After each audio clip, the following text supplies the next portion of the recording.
Welcome to Whispered Pages, where fairy tales return in soft, moonlit whispers. Tonight's story comes from 1835, written by Hans Christian Andersen, a tale as delicate as a flower petal and as hopeful as the first light of spring. Thumbelina is the story of a tiny girl born from a flower, carried by rivers and seasons, searching for a place where her little heart truly belongs. Now, let the whisper begin. In a small, quiet cottage lived a woman who longed for a child. One night, a kindly witch gave her a seed glowing softly like a hidden star.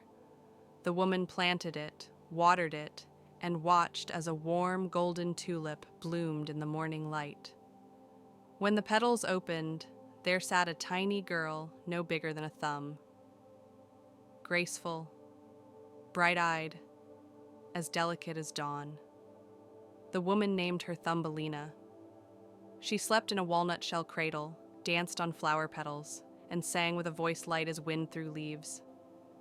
But one night, as the moon drifted across the sky, a great toad lifted her from her little bed.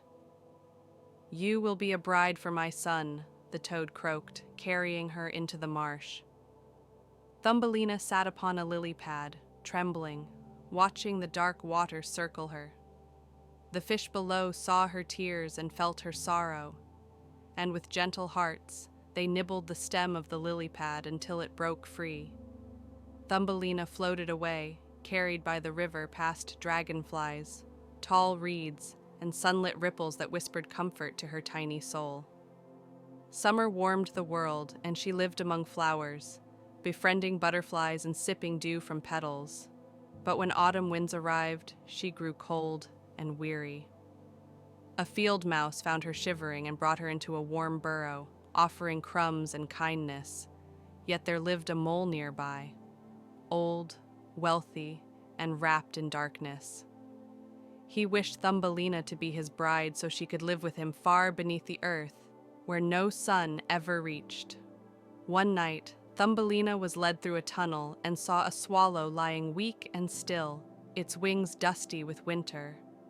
While the mouse and mole walked ahead, she knelt beside the swallow and warmed it with her tiny hands, whispering songs of spring. Day after day, she cared for the bird until its heart beat strong again. "Come with me," the swallow said at last, spreading its wings. Thumbelina climbed upon its back, and together they rose into the clear, blue sky.